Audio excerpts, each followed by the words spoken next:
This episode of the Oh No No No podcast is sponsored by Dynamic Industrial Services, the rope access specialists. Every week we talk about the Rovers' latest attempts to climb the SPFL ladder, but sometimes even a ladder won't reach. DIS are specialists in working at height, offering maintenance, inspection, repair and more, right across Scotland. So if you need a rope access specialist and you want a premiership service, visit dynamicindustrialservices.co.uk to find out more.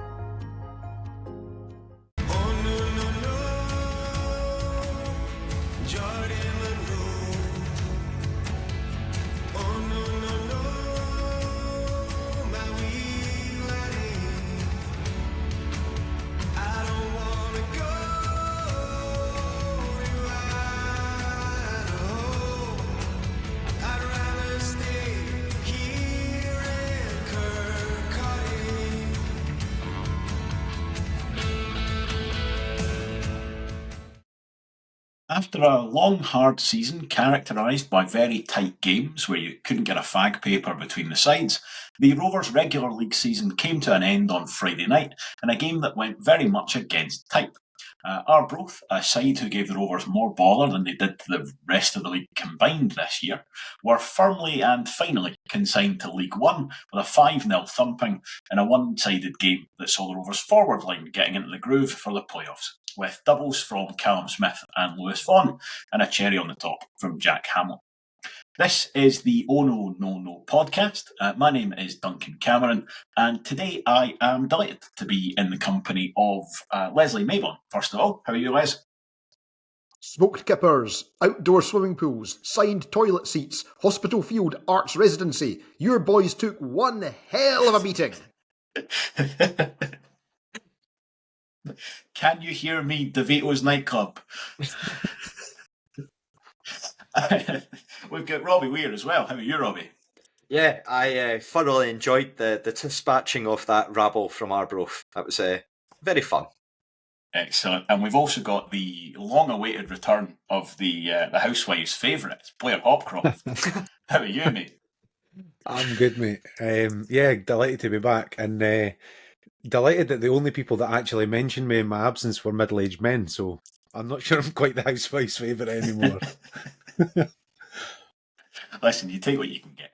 I will. Right, loads to talk about in this one. 5 goals, a really good performance, lots of decent kind of individual performances as well. But Leslie, before we get too carried away, how much can you read into a game against this, already relegated, really quite bobbins Arbroath side?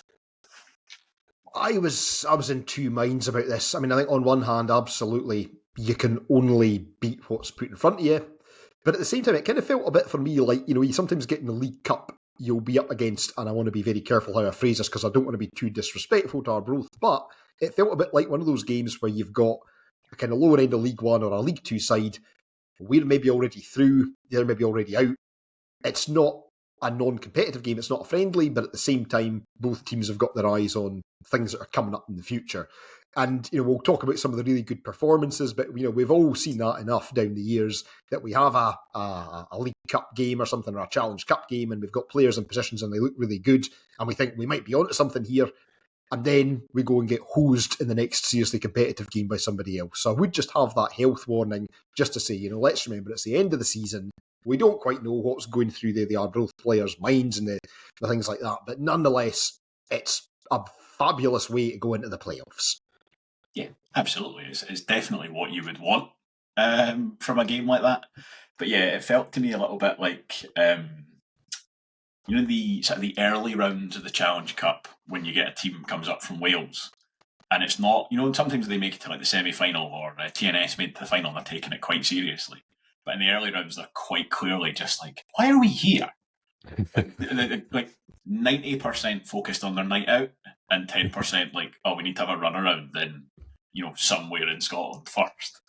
It felt a bit like that, where it wasn't like a friendly, because friendly, characterised by neither side taking it very seriously. Like the Rovers, the players that were out there were quite clearly very engaged and very keen, and Arbroath just just weren't. And I don't think you can blame them for that. But I mean, by the same kind of token, Blair, is that probably about as good as you could expect for the Rovers last night, given, they're very much gearing up for the playoffs, but, obviously not taking any chances? Yeah. To be fair, I mean, I never saw it coming. I'm not going to lie. I thought we were going to win 1-0 if we were going to win at all. It was, I mean, the way we've played the last few weeks has been very much eyes on the playoffs, and we just need to get through these games and make sure that nobody gets hurt and stuff, which is absolutely the way it should be. But last night to me felt like it was kind of peak Football Manager. You know that thing when your team's no quite firing, so you organise a friendly against like Hibs under 17s, just so you can batter somebody 9-0, and then your strikers, like, you know what I mean, they're in and like, yeah, we're sorted for the rest of the season. I mean, what a time for it to click. And it hasn't clicked like that all season. It doesn't matter who we've played or when we've played them. You've got to remember the last time we played Arbroath and they beat us, they'd been beat 6-0 off Queen's Park that week. Do you know what I mean? So it wasn't like that was the only time it had happened to them. It wasn't like this is just end of season and the last time we played them they were, kind of firing on all cylinders. We played them in that shambles before and they beat us. And we were in relatively decent form at that point. So I think a few goals last night will have certainly done the confidence for the players the world of good.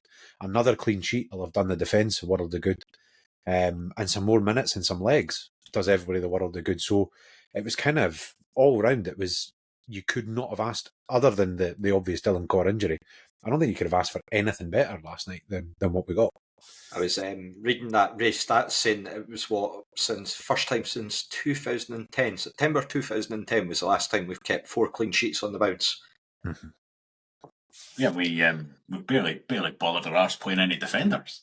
Yeah. I actually did say at one point last night, because we finished the last 10 minutes with, he took the only defender on the pitch off to bring another defender on.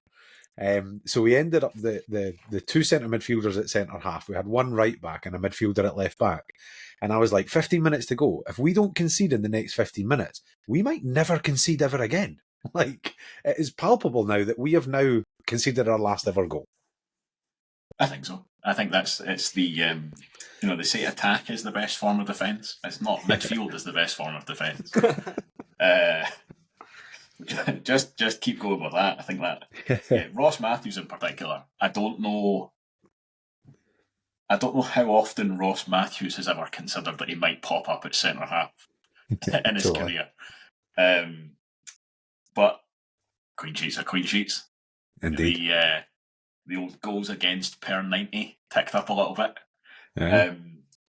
or down a little bit. However that would work. Well, we ended up third in the table for goals conceded over the league season. Behind Inverness. Behind Inverness. Bizarre. Absolutely bizarre. Very funny. This league. This league. Yeah. That was really good. That I don't know if anyone else has seen Duncan Ferguson's 2-minute interview after they beat Morton last night.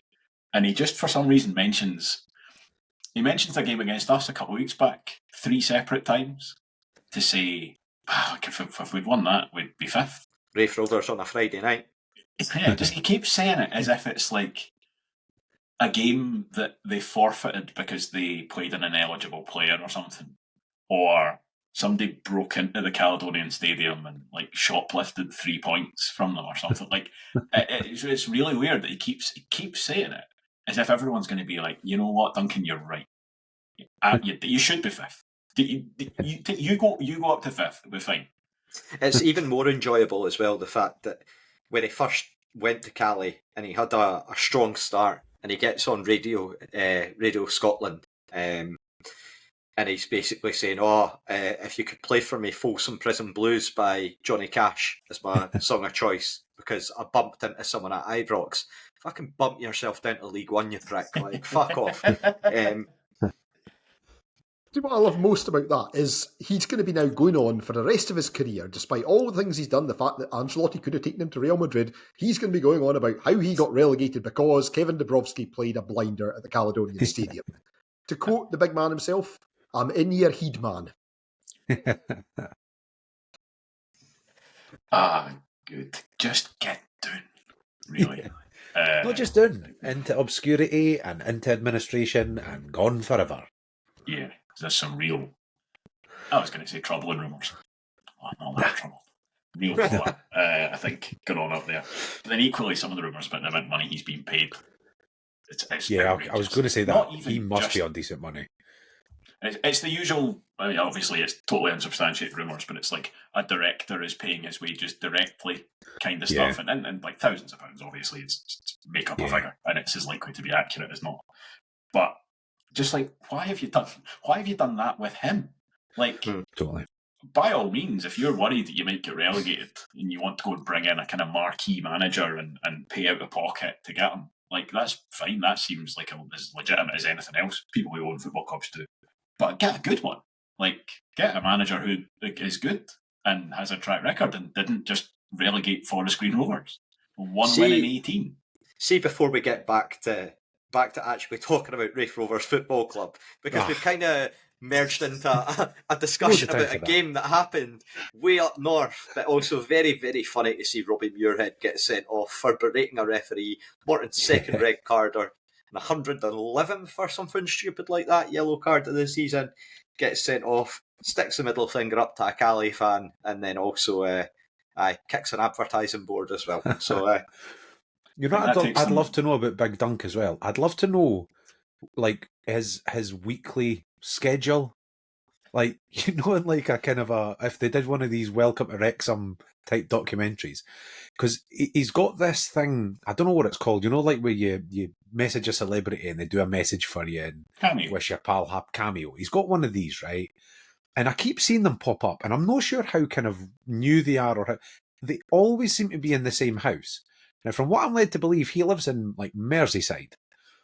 How often is he actually in Inverness? Like, has he moved there? Is he going home during the week? I'd love to know how that whole dynamic works, because it would not surprise me if he didn't live in Inverness. I'm I not mean, in going to fairness- comment on Dunk specifically, but yeah, to be fair, he wouldn't be the first manager from one of the two Highland clubs to not be located close to the stadium and training ground during the week. Yeah. I mean, I don't really want to get too much into Big Dunk's house for fear of he absolutely targeting anyone that apparently goes into it, which, to be fair, was very, very funny if you've got burglars coming into your house and you knock one out and have to put them into the recovery position. You've talking about that, eh?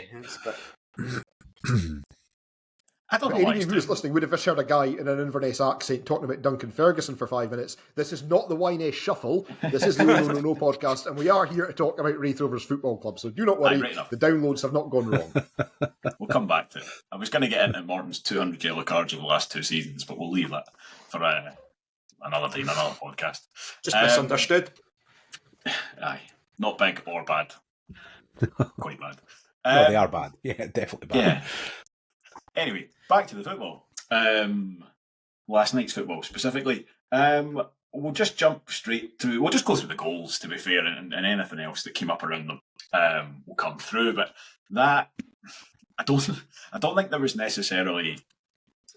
You got a lot of time you get like the story of a game, and there's an ebb and a flow and all that kind of stuff. This was just one-way traffic, really. There was the odd Arbroath chance, but fundamentally it was dominance from the start to the finish.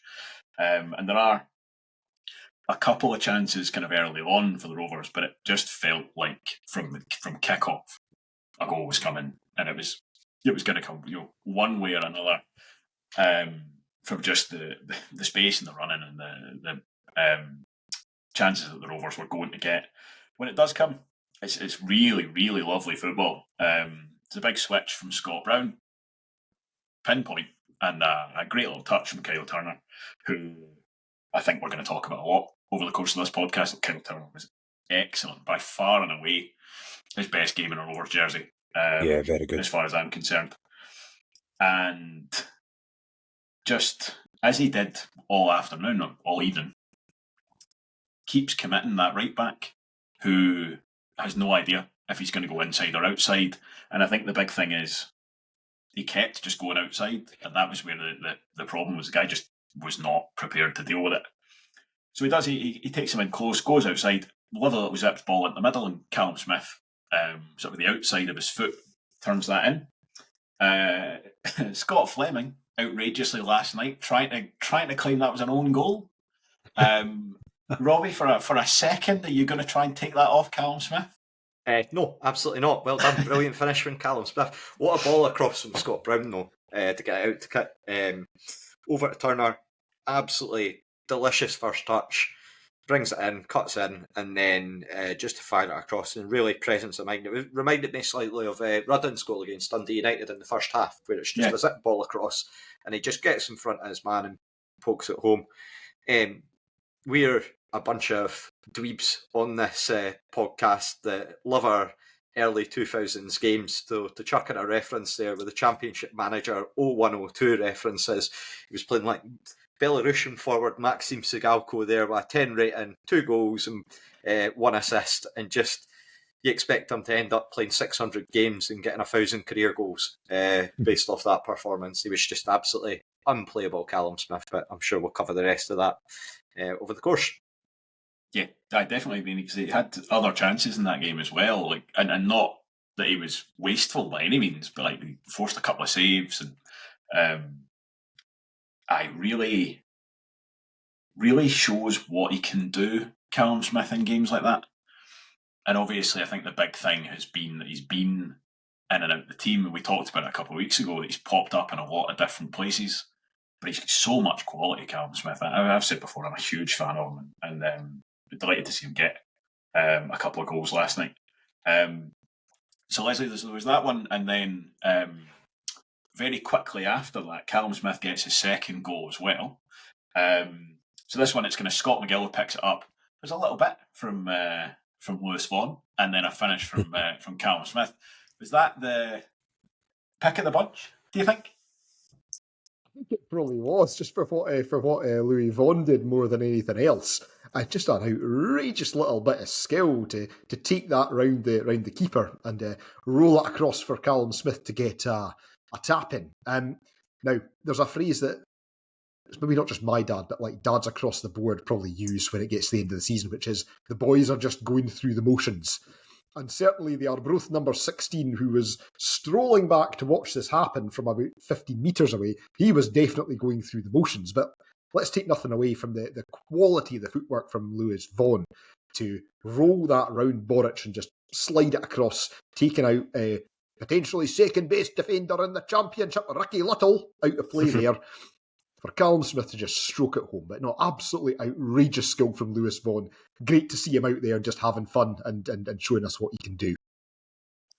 It's one that probably, I mean, maybe it does still happen, but it's the kind of goal you lose when you've already been relegated. I mean, you can see that where Vaughan very much shows the ball to the defender before he takes it away from him, and then just does exactly the same thing again to the goalkeeper.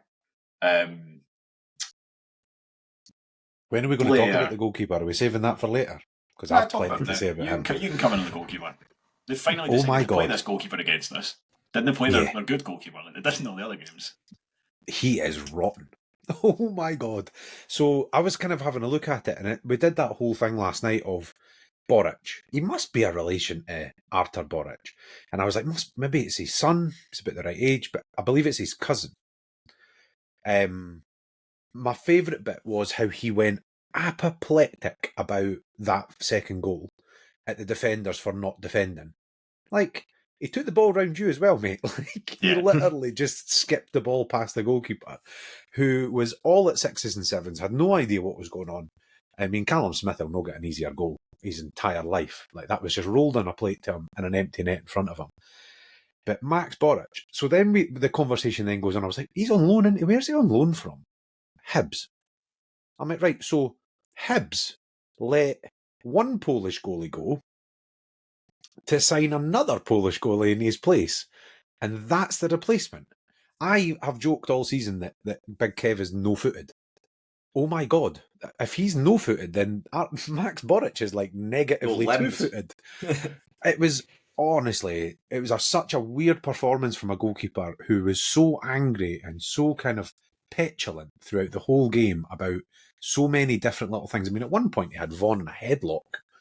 He was kind of tussling with Kyle Turner, who was doing what Kyle Turner does, because that was massively just to get in his face, because he'd spotted the fact that he was a bit annoyed.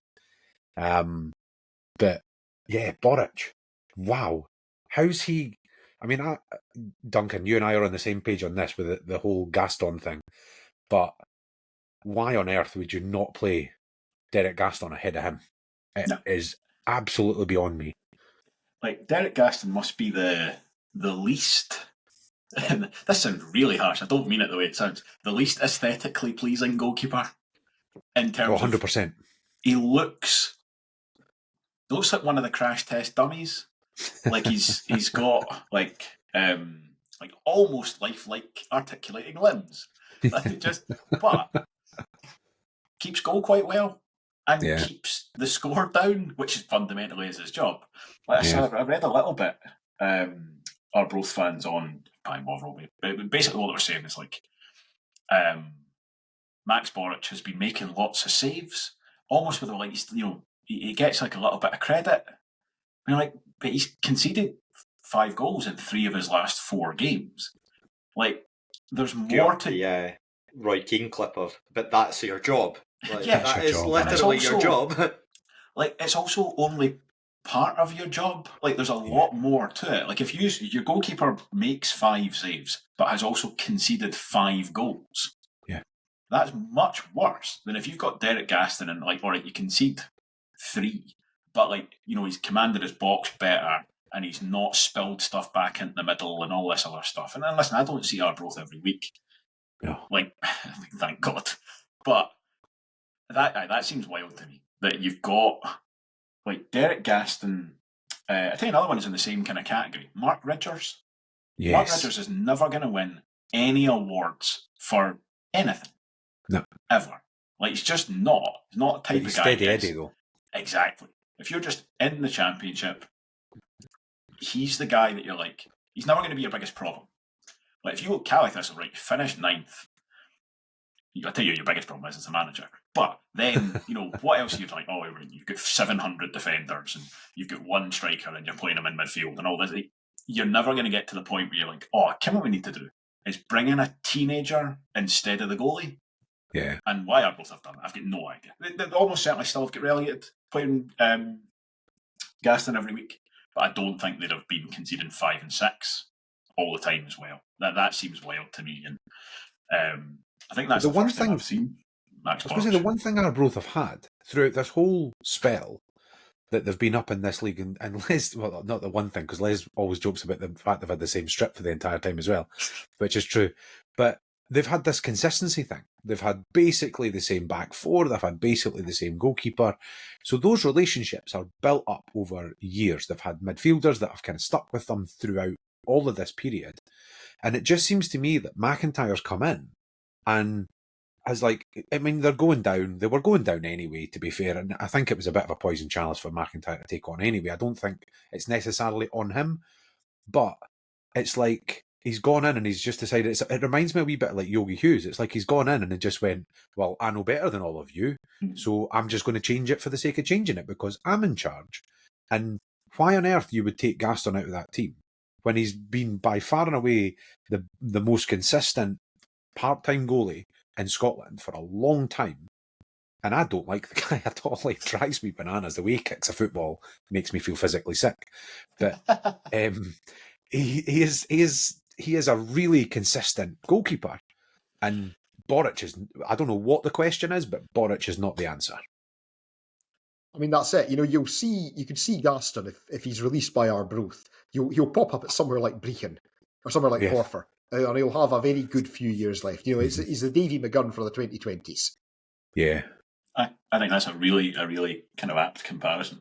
I feel like it's a really good point from Blair, though, that like the Yogi season, though, it just feels like McIntyre's almost checked out already. I know that he's been told his job's secure for moving forward, but it's just a club that seemed to believe their own hype. Like, we were having a chat in our WhatsApp earlier on. Thomas O'Brien signed until 2028, and now he's injured at the moment, and he would have made a huge difference to their back line, given the continuity factor. But they're starting a lad like, who's the boy, Norte? Or Nore? I've never even heard of him before. They're right back, I think it is. And it's just these players that have came up from England that just don't really offer enough.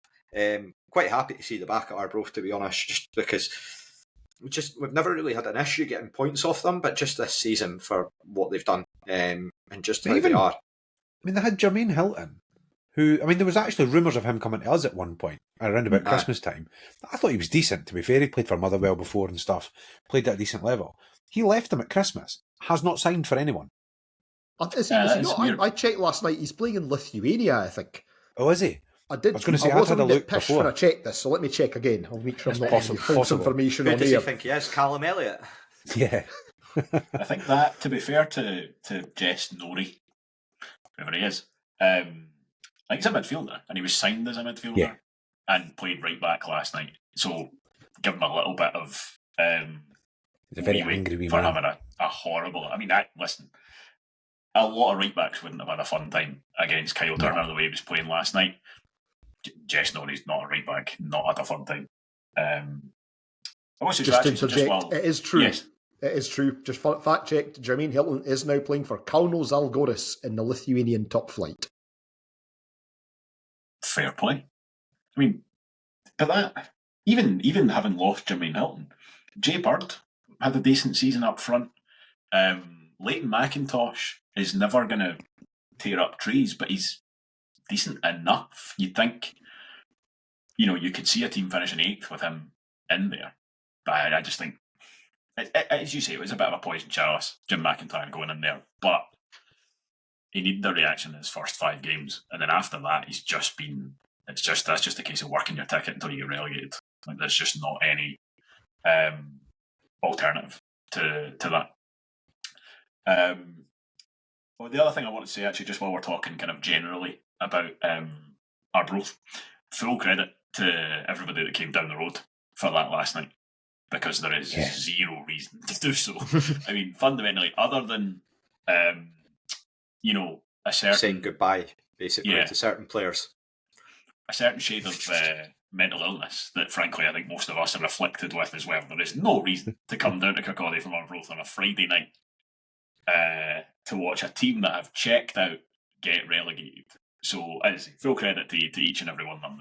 There was more than I expected, and nice to see them, and I'm sure they'll have fun back in the Seaside Leagues next season. Actually, sorry, just while we're still on the second goal, also just have a little bit of a chat about Scott McGill at left back last night. Very impressive. Just to put in a point here, by the way, now Scott McGill was born in 2002. Now, correct me if I'm wrong, is that the year that Zidane scored the volley at Hampden Park? Possibly. The reason I'm asking this question, because I don't know if Roberto Carlos stopped off anywhere, because he was fucking sensational last night at left back, Scott McGill. What a performance. Just absolutely tore it forward. Happy to get bombing on. And just a really, really exceptional shift from him. So I'm going to temper this slightly. Well, that's what I was sorry to be the dampener on this, but I thought he and Ross Matthews both were excellent yesterday. They showed us what a difference it makes when you've got fullbacks who want to push on and carry the ball and drive forward, and what a difference it made. They were not in any way, shape or form tested defensively. Oh, 100%.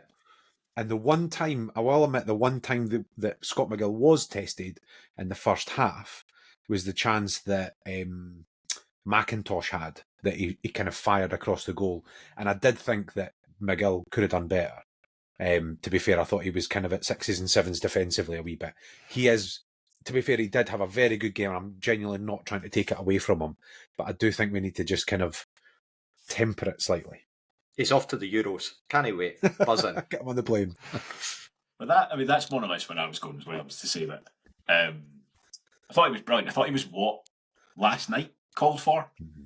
But Scott McGill basically didn't play left back. He started in a nominally in a left back's position.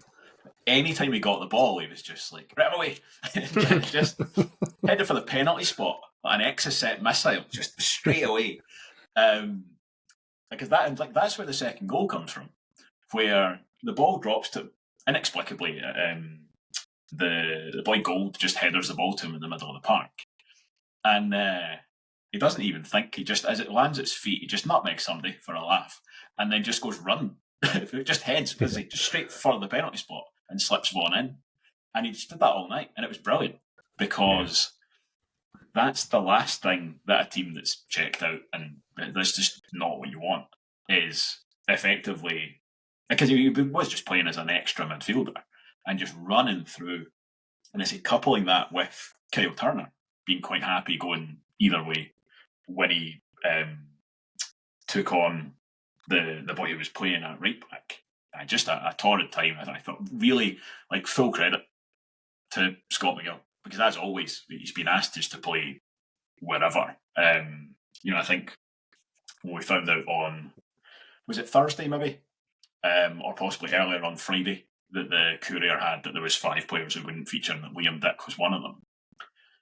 You actually, despite the fact that he's not a left back, he's not a defender, not even left-footed, and there wasn't really much discussion. It was Scott McGill's almost certainly going to be the one who'll slot in and play left back, and he just does it with a great attitude. And as in a game like that, actually quite a good kind of approach to it as well. Just run it at everybody, and very very little kind of defending to do as well. But after that, we then get the one big kind of black mark on the evening, which is Dylan Corr's shoulder injury, which I think, by the sounds of it, is a dislocated shoulder that's kind of out and in and out and in again, which is quite. I'll steal John Greer's joke. He's got the hokey cokey shoulder. Yeah, which it's kind of good and bad, in as much as if you're going to have dislocated your shoulder, the fact it goes back in again at the moment is definitely the better way to do it, because it means he's not going to go to the hospital. It should mean that it's just a case of strengthening the joint again, but how long that takes before he's able to play football again, I've got no idea. You would expect 2 or 3 weeks would probably be too soon. Ian Murray was trying to stay optimistic on that.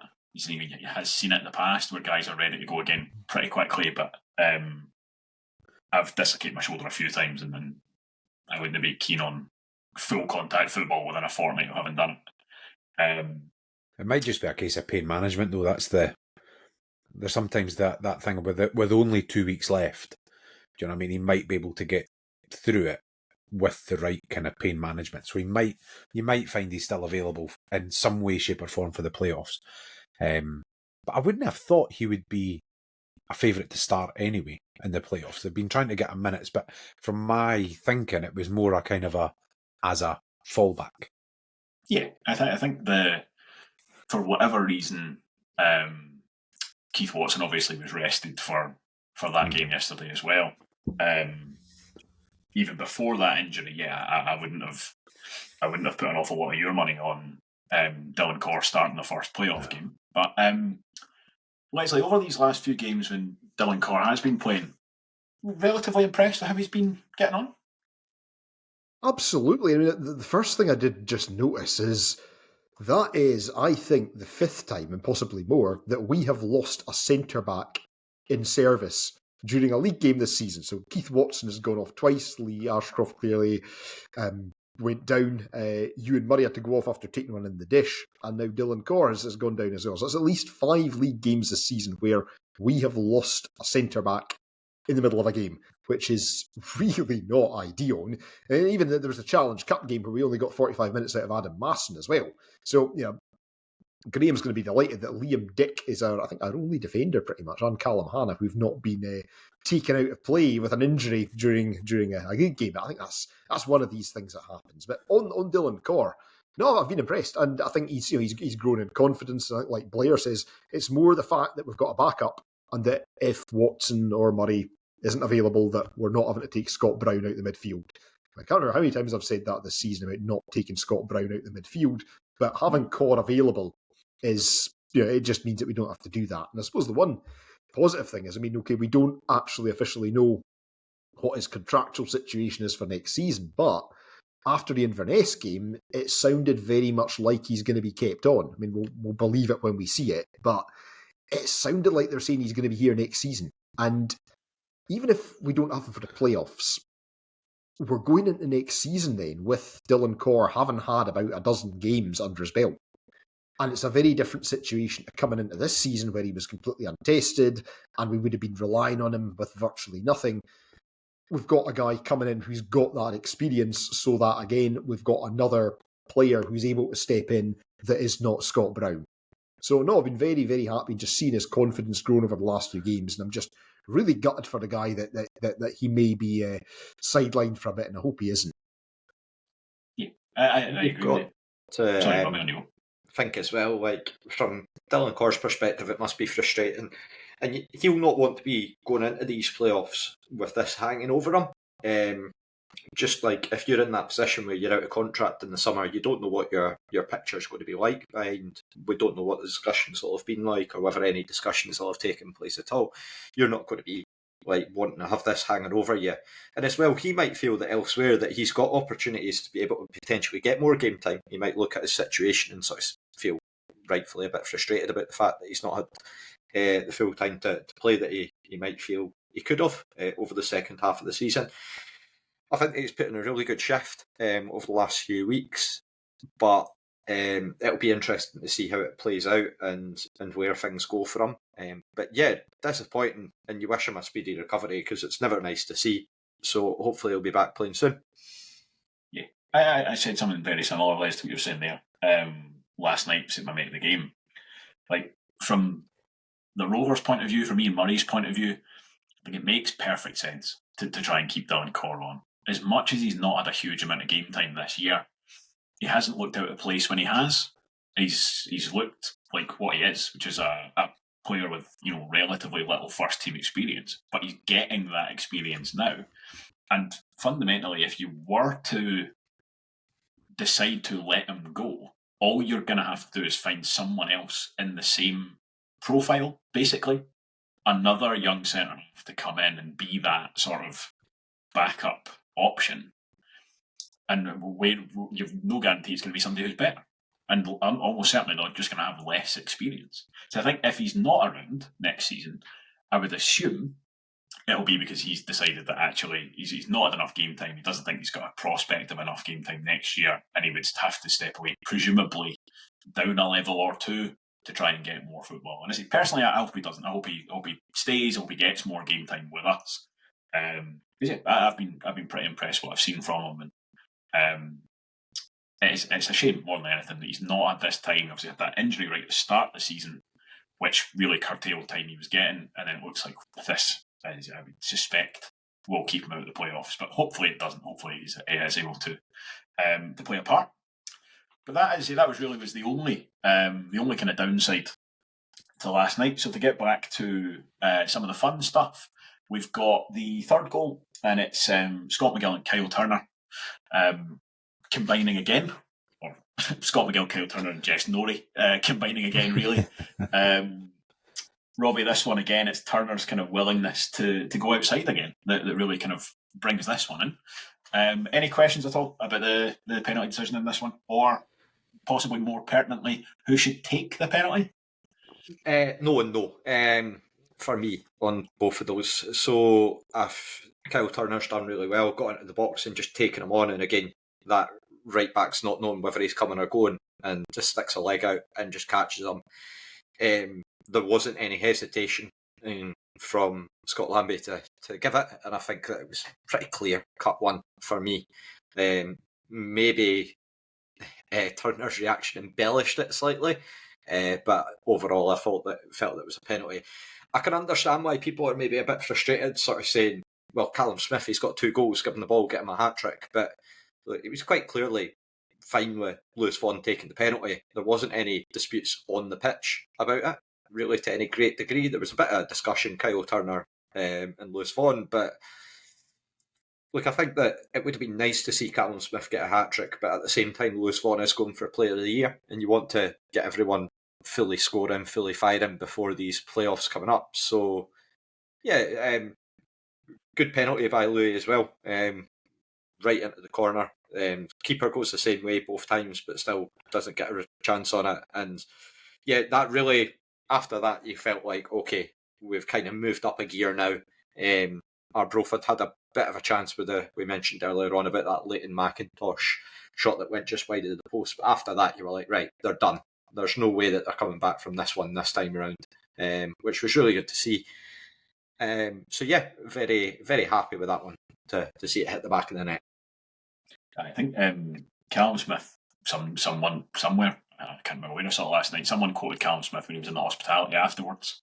So it's basically, as far as he's concerned, if Vaughan's on the pitch, he's taking penalties, which is fair enough. If that's Callum Smith's attitude, I'm certainly not going to disagree with him. And I think as well, Vaughan's set up the first for him, or the second even. So like it's clear that it was a team effort across the pitch. There was a few sort of boos that Vaughan was the one taking the penalty, which I've never thought I'd see Lewis Vaughan getting booed by the South Stand. But yeah, just that's clearly an on the pitch matter. They've decided it themselves, and there wasn't too much to look into as far as I was concerned there.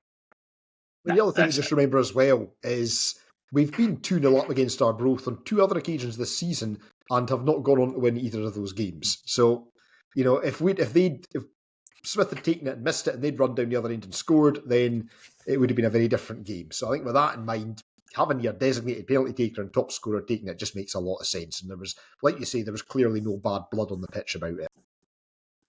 Yeah, absolutely.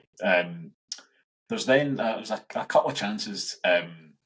Scott McGill, I just would have loved to get a goal from this where he's, again, just marched himself to within kind of 20 yards of the goal. And then it's a wee kind of shimmy, takes him past a couple and he gets a good strike behind it. Unlike his couple of efforts at Capello last week, he gets a really good strike and it's on target and it kind of takes a touch and the keeper pushes it away. Would have been nice to see that because I thought he was excellent. And then we got another penalty. This one at the time I thought was a little bit soft, and then watching the replay the first couple of times I watched it, I was like, "There's nothing in that. There's nothing. He's not even close to him." And then when you see the slowed down and zoomed in one, it's actually, it's a great spot by the referee because it's just the defender kind of treads on Aidan Connolly's heel almost, which is really, it's unfortunate for the defender, but it's definitely a penalty. Blair, have you anything to add on penalty taker gate? Doesn't qualify as a gate. Yeah, the first one, no, I actually agree with Les. That was exactly my thinking, was that we've been here, we've done this, we need to win this game. Like, we didn't need to win it, but we need to kind of get that monkey off the back and get into the playoffs in good form and all the rest of it. I must admit, with the second penalty, I thought it was a bit shitty. Vaughan doesn't need any more goals. He's not going to be the top goal scorer in the league. It is gone. It's not going to happen. He's already got a hat-trick this season, so that's not massively important for him. It's the last game of the season. Do you know what I mean? We are already in second. We are already in the playoffs. It has that whole dead rubber thing about it. I think it would have been quite a nice gesture, actually, for a player who has sacrificed his own, kind of goals for the season. He didn't sign for the Rovers to play left wing back. He didn't. He signed to be a forward, and he has done whatever has been asked of him, whenever it's been asked of him. And I think it would have been quite a nice gesture, actually, to go, do you know what, Callum, go and get your hat-trick, pal. Go and take it with both hands. And there was not a single flicker in Lewis Vaughan of him ever doing that. Not even for a millisecond. It was when Jack Hamilton was standing in the penalty spot looking at him, and Vaughan's got the ball, and he's not even looking at them. He's like, nope, won't look at you. I will not make eye contact. The ball is We weren't even entertaining a Chelsea situation where you've got three players arguing over who's taking the penalty. Lewis Vaughan I don't know how it came Vaughan was about. never going to give it. There were 2 balls at that point. Because as you say, Louis Vaughan already had one. But James Brown had the second ball and went to kind of hand it to Callum Smith. And Callum Smith was like, he's already got one. It's never mind. It's fine. And I actually don't think he can read too much. I think Callum Smith there's a couple of bits to this. I think he's a good professional. is the first bit. Like I say, he's always done what's asked of him. But I also think he's just a really nice guy. Like, and I don't mean that as like, soft or anything like that. I think he's just actually a really good guy. And he's obviously quite well thought of in the squad, and he obviously is quite good mates with a lot of them and stuff. He's not going to go into the hospitality lounge and go, I'm raging, I should have had that penalty. He's always going to go in and say that. Do you know what I mean? If you ask him that question, he has to answer it the way he has. But I think if you watch the replays and you look at his face, he's gutted. He is actually gutted. Like, he had a chance of, and I don't know, he maybe has had a professional hat-trick before. I haven't done the research and had a look, but it's not the kind of thing that comes around very often for a player. So I think it would have been quite a nice gesture. I mean, the one thing I will say as well is I was a wee bit relieved because, I don't want to encourage or condone gambling, but sometimes for games like this, I'll put £1 on something silly. And I was very close to putting £1 on Callum Smith to get a hat-trick because I thought it might happen. I didn't. In the end, I put £1 instead on Ricky Little to score, which thankfully didn't happen. But, I would have been absolutely kicking myself if Callum Smith had scored, but it would have been really nice. And I think Blair, just pick up on something Blair said, so many times my notes for the podcast for Callum Smith have been involving the words thankless task. We've asked him to do really thankless tasks. We've asked him when Jack Hamilton was injured, to run at defenders and basically wear them down. We've asked him to be a left wing back. And like you say, it would have been nice to see him round off his first season with the Rovers with a hat-trick, but it wasn't to be. Callum Smith, the last time that I believe that he scored a hat-trick was actually for Airdrie in the playoffs against Montrose when they had that comeback win. I've just found the same thing, yeah. Aye. So, it's a good omen. We'll take that. Just save yourself for that, Callum. If you do the same against whether it's Airdrie or Partick, then we will be more than happy with that. And speaking of Callum Smith and his efforts and his assistance for others, 5th goal, lovely bit of work from Callum Smith on that right wing. Just kind of peeling off, takes Ricky Little for a wonder. And that's another one of these ones you can just see, like, the last thing Ricky Little wants to be doing at this point in his life is chasing Callum Smith about on a Friday night. It's just absolutely the last thing he wants to be doing. And it's not unlike the first, actually, in that the cross is so very good in terms of the pace that's on it, and it's in such a dangerous area that it's there's only one thing that the striker needs to do to finish that. But Jack Hamilton, like Callum Smith does with the first, does exactly what he needs to do. Not for the first time in the afternoon, the keeper managed to get fingertips to the ball, but it just had no discernible effect at all. The old hologram hands. If only they played Derek Gaston, it would have been tipped away to the corner flag. I genuinely, I think that's right. I think if Gaston plays in that game, we probably win 3-0. So it doesn't really the make second and the fifth. Second and the fifth don't happen with Gaston in goals. No. Right. And there's maybe some saves that he doesn't make that this guy Boric does, but I'm not even remotely convinced he's a better goalkeeper overall. I think that's a ludicrous decision. But it's obviously Jack Hamilton, as I say, who kind of turns in that 5th goal. And I mentioned it right at the start, but Leslie, very reassuring to be going into the playoffs with, our strikers amongst the goals again. Absolutely, yeah. Like I said at the top of the programme, you can only beat what's put in front of you. Like Blair says, we could have won that 1-0. We could have drawn it 0-0. But, to go out and get 5 goals against a team that's in the same division is a really nice confidence boost.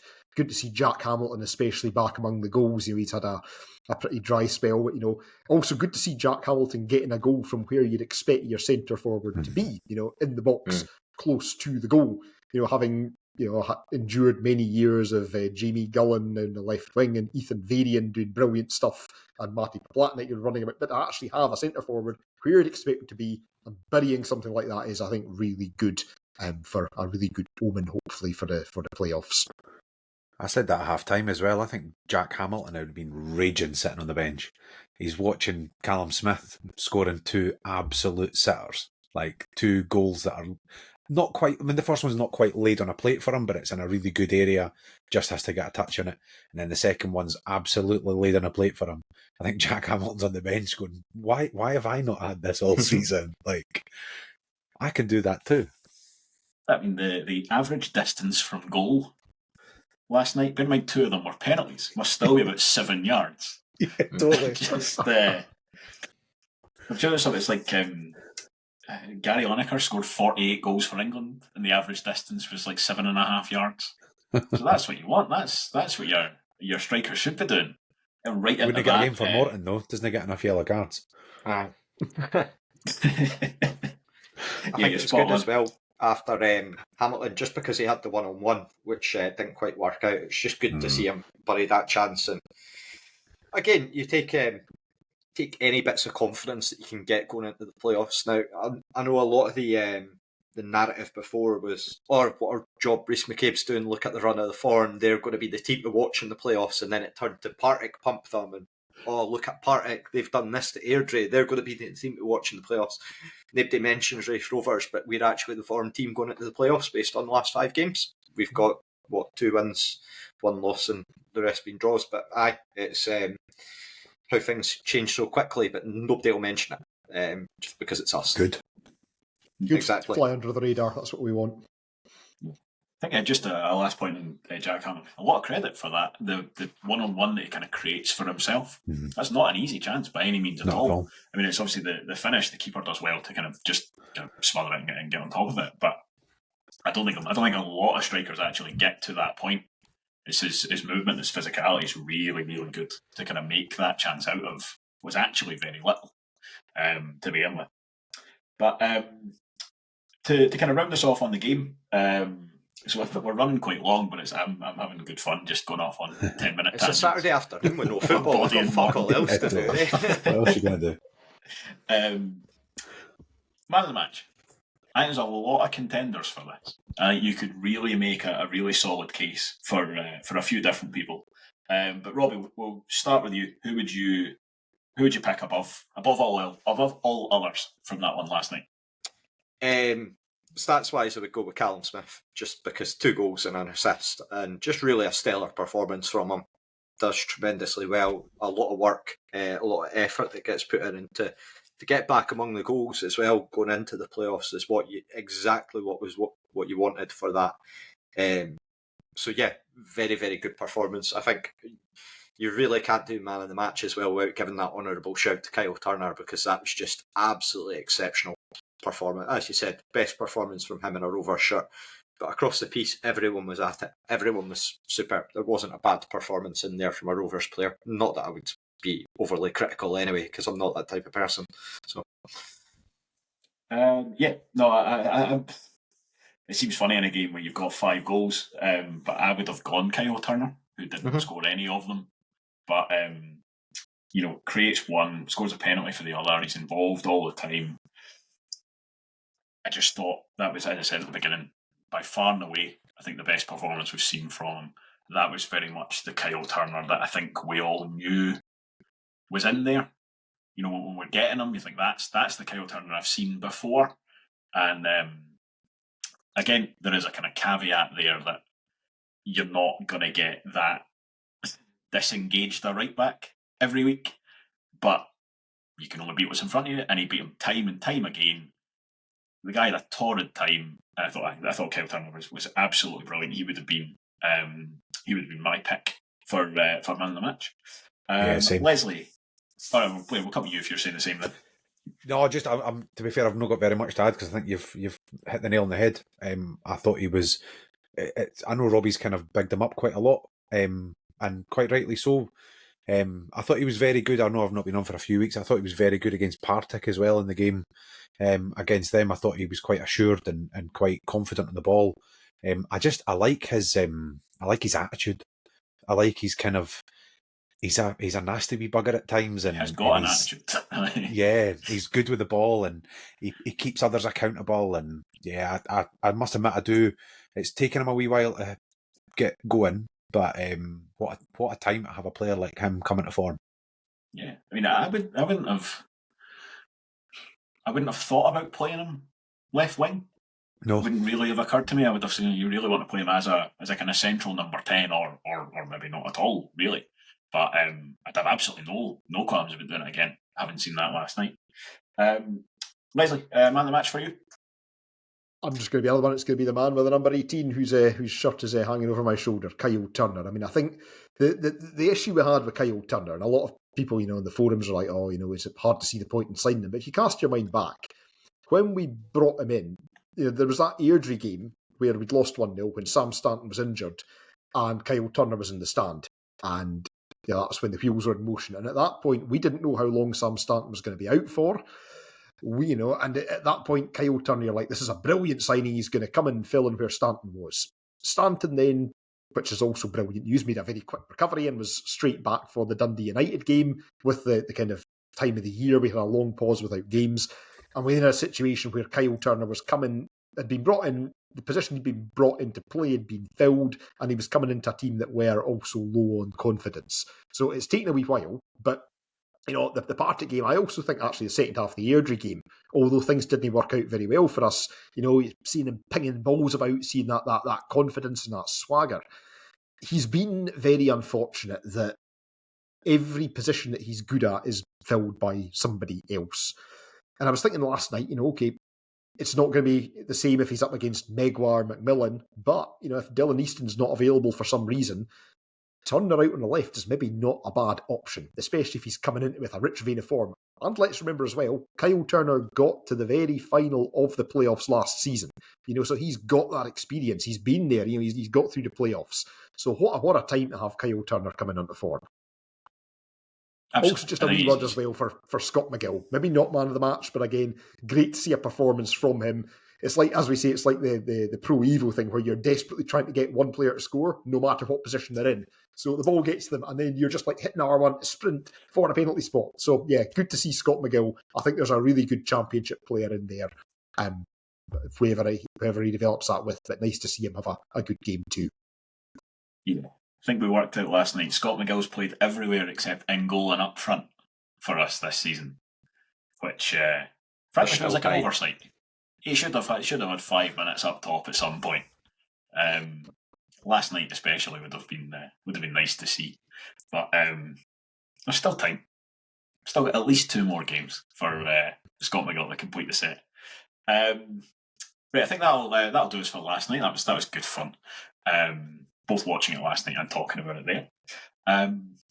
I also had great fun listening to the Should McStay or Should Dargo from Thursday night.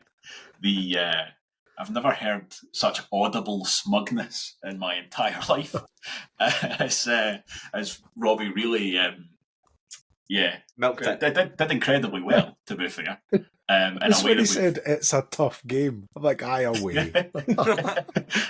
Yeah, it's a tough game. Name a football player from the football team that you support. It's tougher than it seems. But I think nominally in the record books it will go down as a Leslie Maybon win, but very much the equivalent of the ball going in off the striker's arse. I think that one. Dennis McLaughlin. Yeah, but we will get another round for this today because we didn't think we'd have that much to talk about with the football, and we've had loads. But Leslie, it's over to you for. Is this the first one you've posed for us? Absolutely, it is. Now I'm just terrified everybody's going to get it right away. Before we start, though, I was just going to say, for those of you on YouTube, you might have seen me disappear at some point, and I've got 2 packages here that have come from Starks Park. And so this is my 2 retro tops which have appeared. I'm not going to do the whole ASMR unboxing on air. I'm not even going to try and put them on because I'll have to take my headphones off and I'll probably break my computer. But these are very nice. So here we are. This is one of them, and the second one has just come in as well in perfect time for the playoffs. So we've got a couple of the tops here.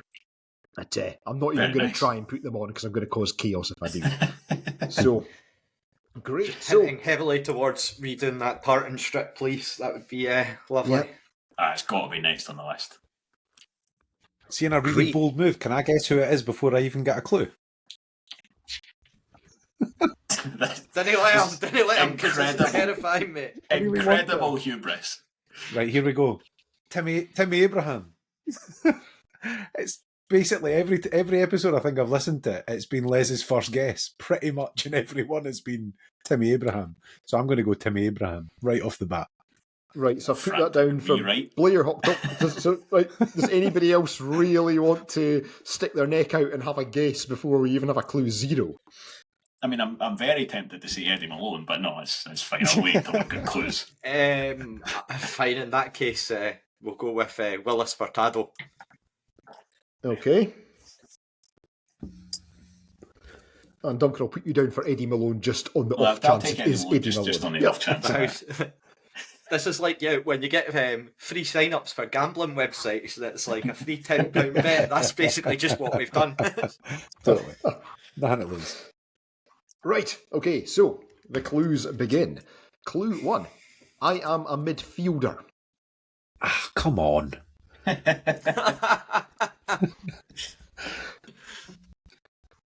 going to go for Joe Hamill.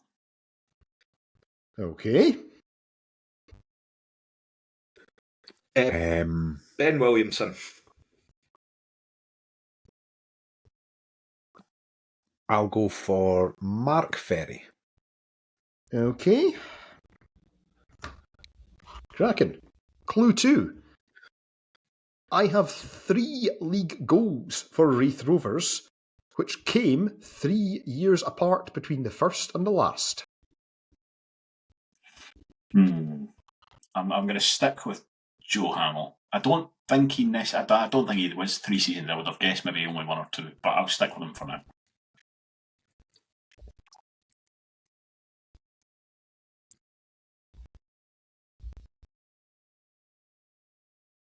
I'll go Ross Callahan.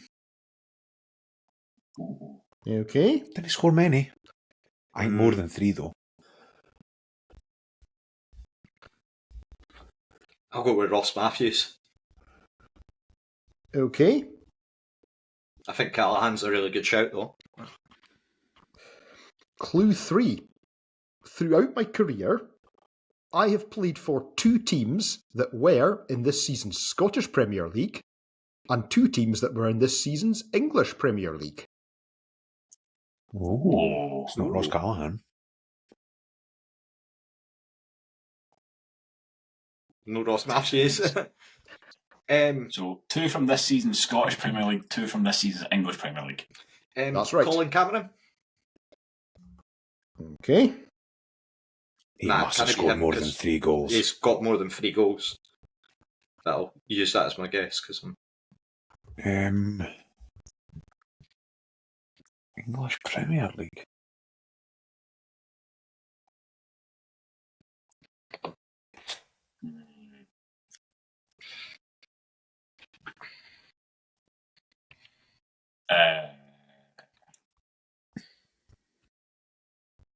Tricky, this. See, I've said this before, but this is when I'm not on the episode and I'm playing along home, I just pause it. So it takes me a good 4 or 5 minutes between clues, which doesn't really work when it's live.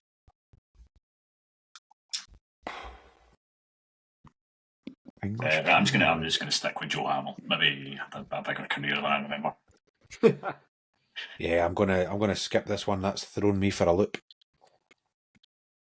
Okay. So, clue 4. I was signed for Raith Rovers by 2 managers. One was Peter Heatherston, the other was Tony Calderon.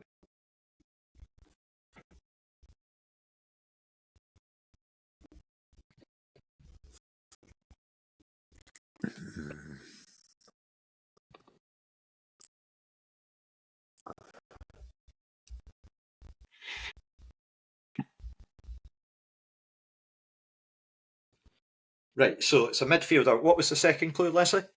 The second clue was they scored in total... Jean-Philippe Javary. I think he might be a very good shout there.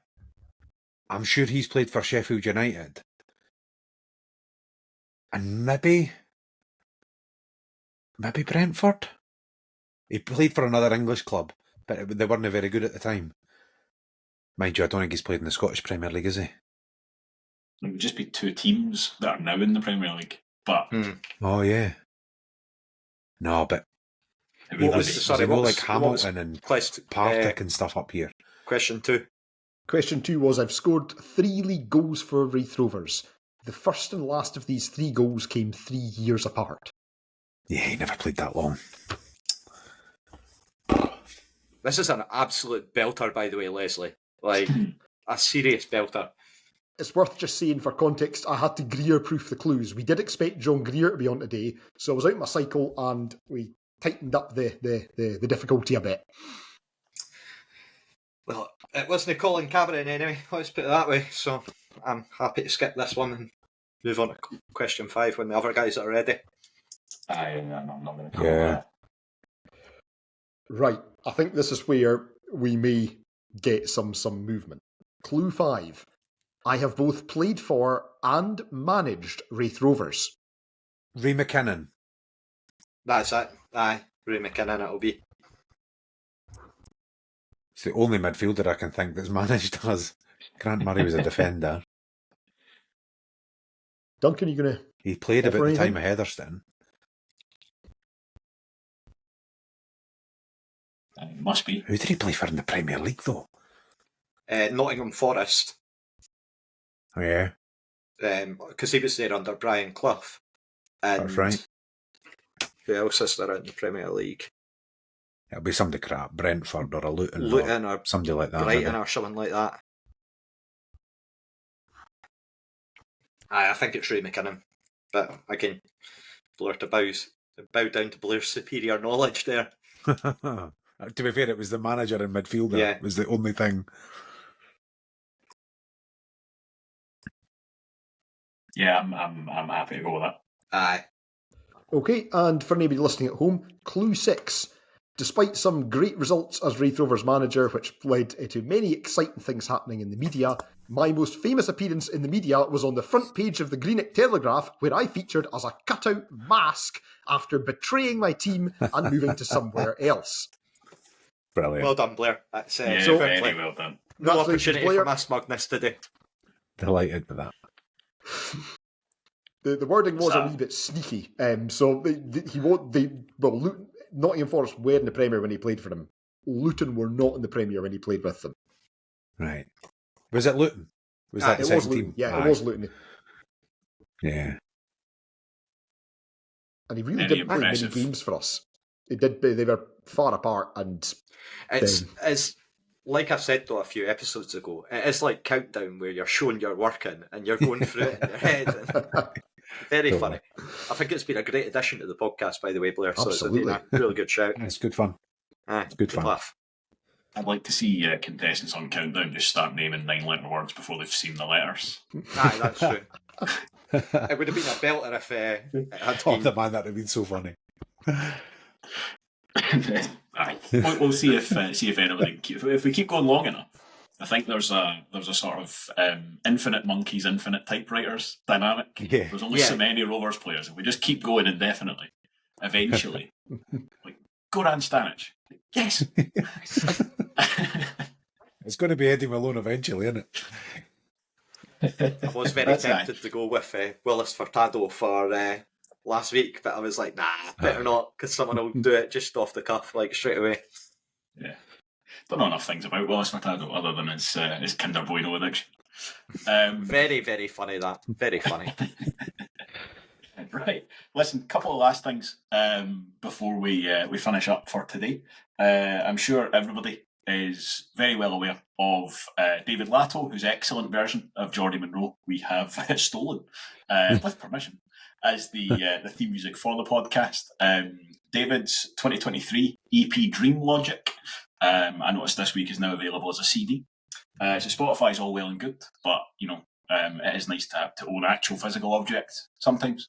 So if that appeals to you, if you head to davidlattomusic.com, you can get a copy of that, and I'm sure David would appreciate it. Maybe he wouldn't, but I hope he would.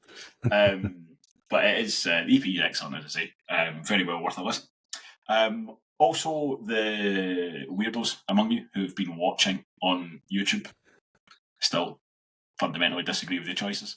But if you have been watching, you may have noticed I'm modelling the Munich scoreboard jumper from the Etsy shop. So if you've got your credit card details out because you're buying David's CDs, if you look in the show notes, there is a link to the Etsy shop as well. This is finest heavy cotton. It's very comfortable, made in Honduras. Get involved. Top of the line stuff. But I think that'll do us for today. So thank you, as always, for watching and for listening. We really do appreciate it. I think the current plan is that we will be taking this midweek off, and then we'll be back at the weekend with a preview once we know who our playoff opponents will be. But you never know. Keep an eye out. There's every chance we will pop up with a bonus episode in one form or another during the week. Either way, it won't be long before we are back. So thank you again, as I say, for listening, and we will see you soon. Goodbye.